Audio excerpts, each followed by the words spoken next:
مجھے جب پہلی دفعہ ڈاکٹر سراج صاحب کا تعارف ہوا نا، میں اپنے آفس کے کام کے سلسلے میں 2007 میں کراچی گیا تھا، تو ڈیفینس میں ہمارا ایک ہاسٹل تھا، اس میں ہم رکے.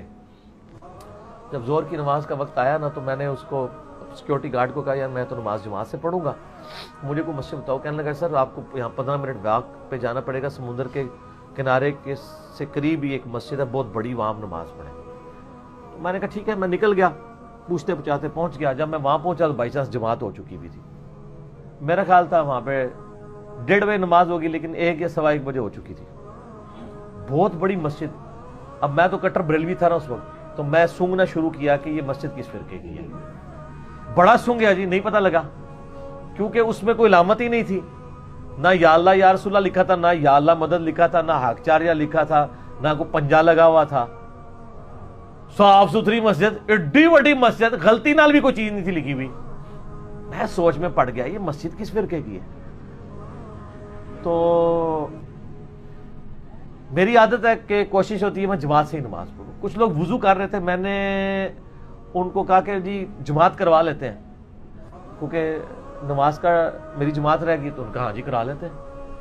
میں نے کہا یار یہ دیوبندیوں کی نہیں لگتی ہے، ورنہ تو دیوبندی تو دوسری جماعت ہی نہیں کرانے دیتے. بریلویوں والی کوئی دور دور تک اس میں نشانی نہیں ہے مسجد میں. بریلوی قائل ہیں دوسری جماعت کے. اہل حدیث والا بھی کوئی رنگ نظر نہیں آ رہا.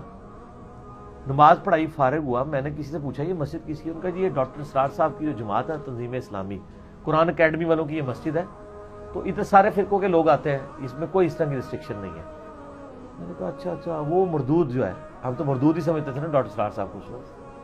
معاذ اللہ.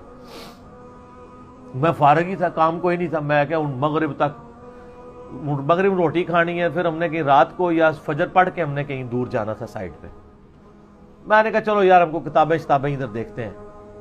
میں نیچے نا بیسمنٹ میں چلا گیا. یہ میں آپ کو بات کر رہا ہوں مارچ 2007 کی، مارچ 2007. تو کیونکہ 23 مارچ 2007 کو میری ملاقات ہوئی تھی مفتی منیب الرحمان صاحب سے، تو وہ میں اسی ٹور میں ہوئی تھی ملاقات، بڑی لمبی ملاقات کراچی میں ہی. اس وقت بھی روحت ہلال کی کمیٹی کے چیئرمین تھے. اب تو زبردستی ان کو اٹھایا گیا، بلکہ روحت ہلال کمیٹی ختم ہوئی ہے تو مفتی صاحب کا بھی عہدہ ختم ہوا ہے، ورنہ تو وہ اس عہدے کے لیے آلموسٹ بنائے گئے تھے. تو وہ جناب مارچ کی بات، میں نیچے گیا، میں نے جناب کتابیں جب دیکھنی شروع کی، وہ سی ڈیز وغیرہ، تو وہ میں نے کہا اچھا. وہاں سے میں نے ایک سی ڈی خریدی، اس کا نام تھا قرآن اور اقبال. میں نے وہ نیگیٹو انٹینشن سے خریدی تھی. میں نے کہا یہ اس سی ڈی کے اندر نا یہ بتایا ہوگا کہ اقبال کی کون سی تعلیمات قرآن کے خلاف ہیں.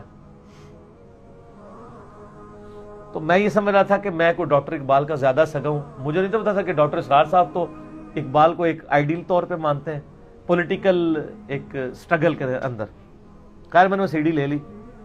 سر اس ایک لیکچر نے میری لائف بدل دی قرآن کی طرف. جب میں نے آ کے وہ سنی نا، تو مجھے پہلی دفعہ احساس ہوا کہ سب سے پہلے تمہیں قرآن پڑھنا چاہیے پری ڈیٹرمنڈ رزلٹس کے بغیر.